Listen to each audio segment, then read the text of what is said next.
You cannot base your confidence on something that changes. Your looks, your career, the car you drive, how many followers you have, all of these things change. Your confidence has to be based on the one thing that will never change, which is your...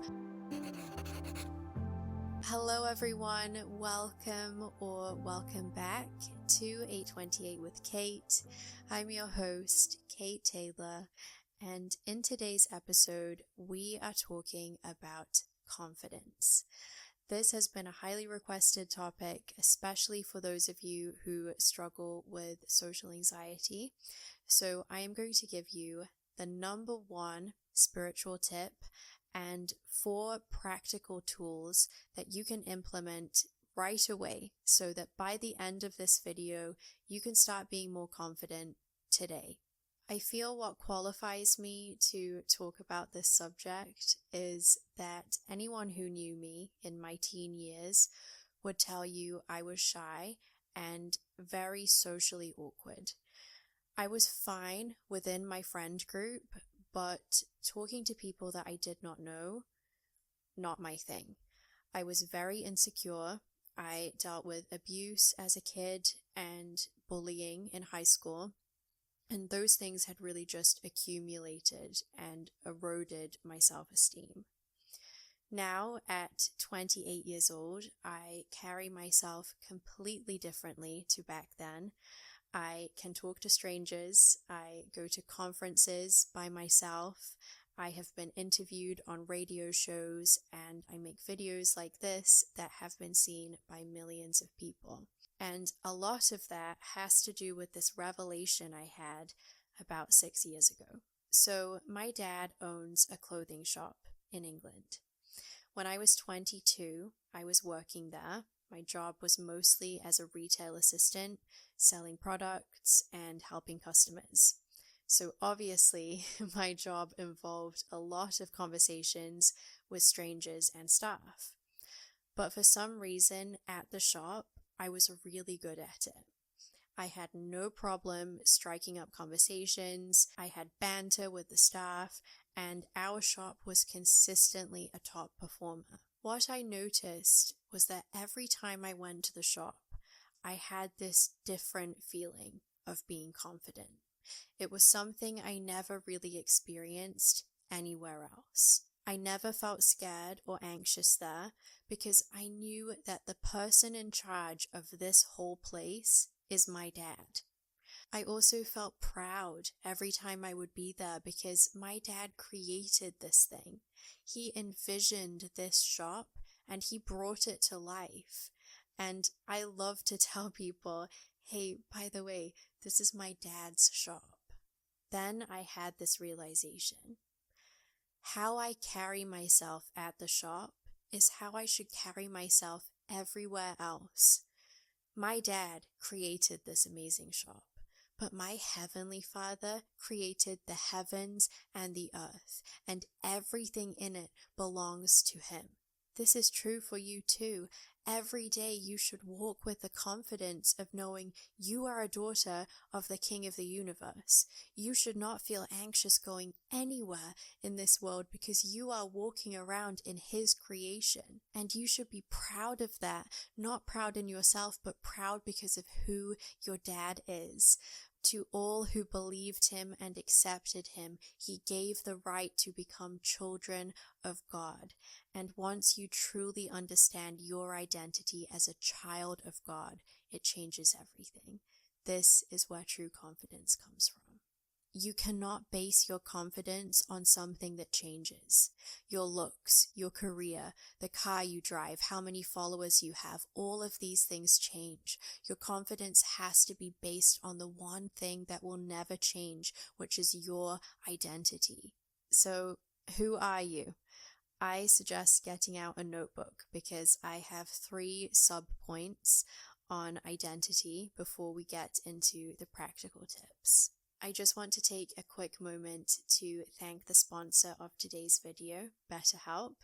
If you are really struggling with social anxiety, low self-worth, or anything that you would like to talk to someone about, BetterHelp has been really good for me.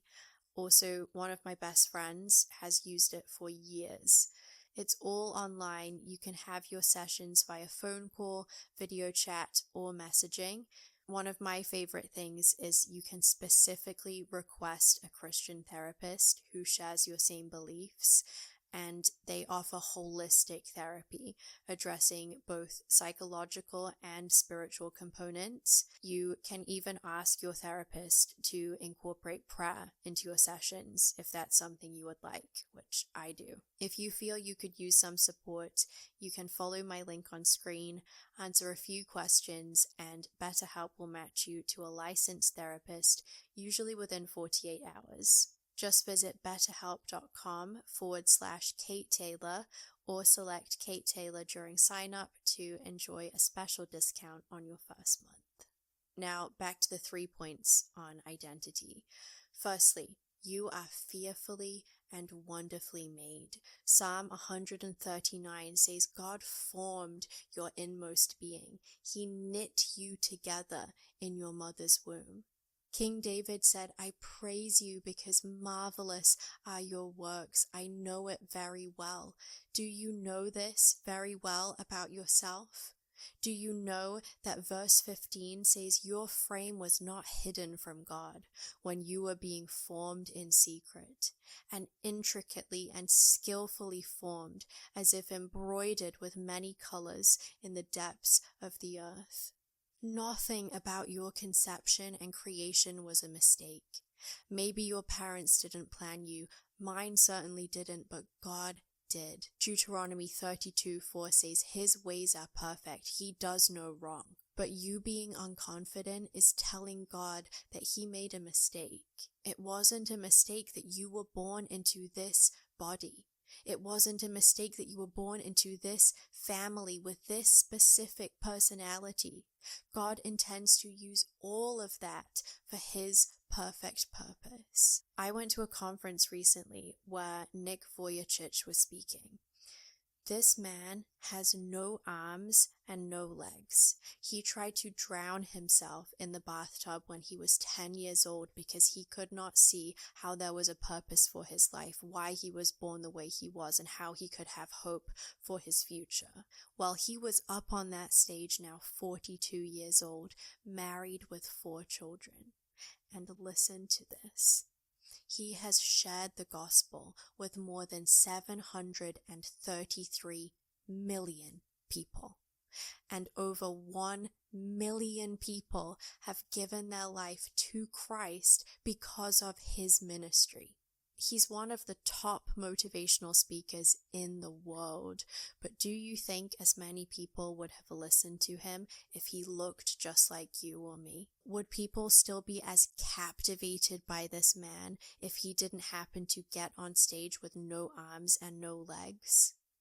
God knew that all those facets of his life and being and who he formed Nick to be would work together for his good and God's glory. Who you are, what you look like, the body you are in is not a mistake. Be confident in it.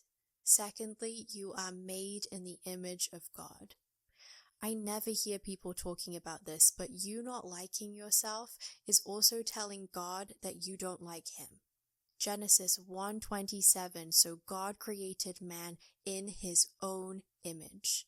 In the image of God he created him, male and female he created them. Each of us reflect a part of God's nature and his character. Whether you are extroverted or introverted, your unique personality was crafted by God. You were made in his likeness, made to reflect him and bear his image in some way. Personally, I am a massive introvert. Put me on a deserted island, I am thriving. I could stay at home in my apartment alone for months, and I would not get bored.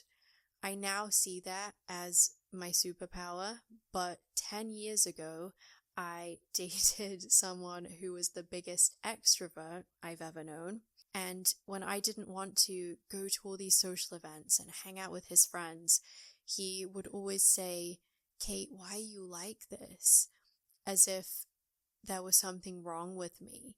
And after a while, I started to think, maybe there is something wrong with me. Why don't I want to go to all of these events? I get really drained by being around a lot of people.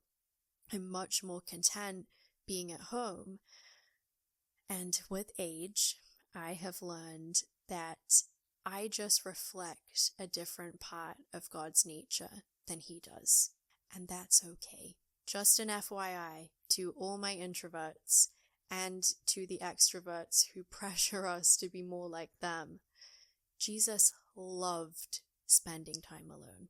Luke 5:16 says He often withdrew to lonely places.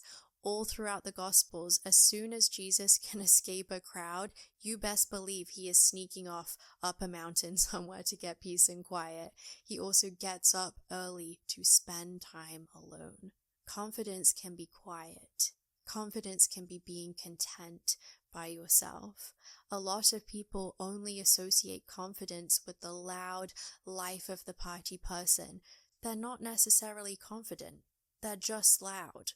In my experience, some of those people are actually the most insecure because they feel they have to prove something, be seen, get attention, validation, because they lack true confidence internally, so they can't just rest in that. Thirdly, you are created for a purpose.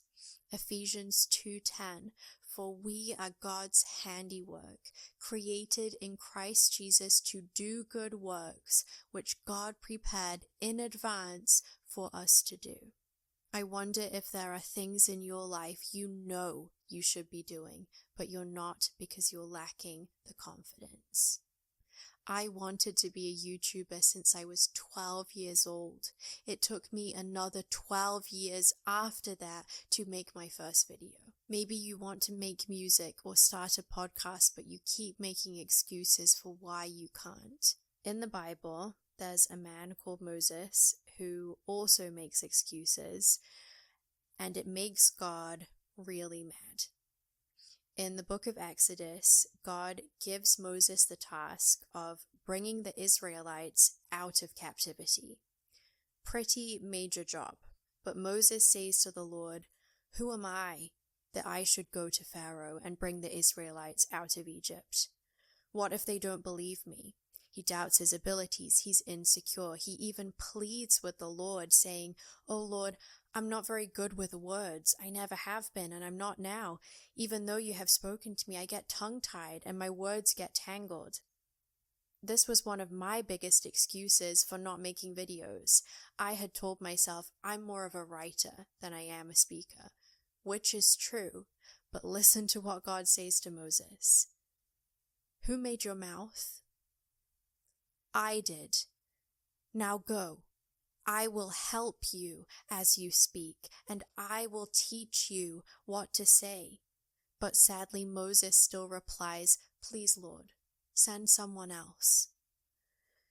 Then the anger of the Lord burned against Moses, and he says, "Okay, I'll send your brother instead." Don't be like Moses. Don't miss out on what God wants to do through you because your insecurities are holding you back. When you refuse to step into what God is calling you to, you are telling God that He made a mistake. But God knew that Moses was slow of speech, yet He wanted to make Moses His mouthpiece to the world. God knew that Nick Vujicic was born without arms and legs, and yet He made Nick the hands and feet of Jesus to the world, and 1 million people were saved through His ministry. God is not only bigger than your limitations, but He will use your weaknesses to display His power. The Apostle Paul knew this. Unlike Moses, Paul said, "I know I'm not the best speaker, but God empowers me to do what I do." He said, "I will boast of the things that show my weakness, so that Christ's power may rest on me." 2 Corinthians 4 verse 7 says, "We have this precious treasure in earthen vessels of human fragility, so that the grandeur and surpassing greatness of the power will be shown to be from God, His sufficiency, and not from ourselves. As believers, His power resides within us. Don't be confident in your fragile vessel. Don't be confident in what it looks like on the outside. Be confident in what it contains. Knowing your identity is the foundation, but confidence is also built through action. So let's talk about 4 practical ways that you can step into that confidence daily. I know these work because this is what I do. Like I said earlier, I am naturally more introverted. I still have to push myself to be more social, but building social skills is like building a muscle. You will not get more confident around people by never talking to people. When I was a teenager, my 2 biggest fears were food, because I had an eating disorder, and people. So I forced myself to take a restaurant job where I had to deal with food and people every single day. And you know what? It actually helped. Sometimes exposure therapy is the best thing you can do. You have to just keep putting yourself into the situations that make you feel uncomfortable until you feel more and more comfortable. Here are some of my favorite ways to do that. Number 1, compliment people. This is the easiest way to start a conversation with a stranger, and it's almost foolproof. I can't think of a time when I have complimented someone and they responded negatively. Challenge yourself to do this, to get used to breaking the ice with new people. I have a rule. If I think a compliment, I have to say it to the person. Because nice thoughts don't make a difference in your head, but saying it can change someone's entire day. I will never forget this one day when I was taking the train in Florida to my Bible college. That morning, I had broken up with my ex-boyfriend. I had next to no money in the bank. I was feeling completely stuck, alone. My life felt like it was falling apart. I didn't know what I was going to do. I was sat on the train thinking all of these thoughts, and a girl came up to me, and she just said that she loved my outfit. That little bit of positivity that she shared with me kept me going that day. So next time you go somewhere, look for things to compliment. I will make a point to tell a lady at church if her hair looks lovely, or I will tell the server at a restaurant if her skin looks beautiful. It still makes me nervous sometimes to do it, but if you want to get better at talking to people and almost guarantee that they respond positively, give compliments. Number 2, practice talking slowly. I know some people listen to my podcast on 2x speed. I listen to myself on 2x speed when I am editing. However, I talk slow because talking slower generally makes you appear more thoughtful, credible, and confident. When we're anxious, we tend to rush through what we're saying, almost as if we don't feel we deserve to take up time or that our thoughts aren't worthwhile. I notice this with my little brother, who gets very nervous whenever he has to call someone on the phone. I always tell him, take a deep breath, slow down. You will come across much more confident if you can speak slowly and deliberately. Number 3, practice putting your phone away. Whenever you're about to walk into a room, a restaurant, maybe you're going to church, make a point of putting your phone in your bag or in your pocket before you open the door. This is going to be hard if you are used to using your phone as a crutch, as a distraction, as a comfort, so you don't have to deal with the people around you. This very much used to be me. It's something I still have to consciously remind myself to do. But you need to get used to walking into a room with your head held high, looking around at everyone there, making eye contact if you need to. You will feel so much stronger and more powerful when you do this. Number 4, envision the best version of you.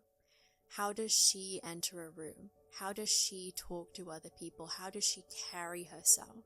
If you need to think of her as your alter ego and just pretend to be her at first, then do that. Some people say fake it till you make it. I prefer to think of it as you are practicing walking in the confidence that God already gave you until it feels natural. So as you go about your day, practice these things. Know that confidence is not about being the loudest person in the room or never getting nervous. It's about knowing who you are, whose you are, and embodying that truth. That's a confidence that nothing and no one can take away from you. I hope today's episode was helpful. I know so many of you are silent listeners, but please don't be shy. Break the ice in my comment section. I love to chat to you all, especially the girls. I want to see more of my girls in the comment section. I feel like hearing your feedback encourages me to keep making these videos. So if this was helpful or there's more content you want me to make, please do let me know. Also, if you haven't already, make sure to subscribe if you don't want to miss the next episode. Until next time, God bless you guys.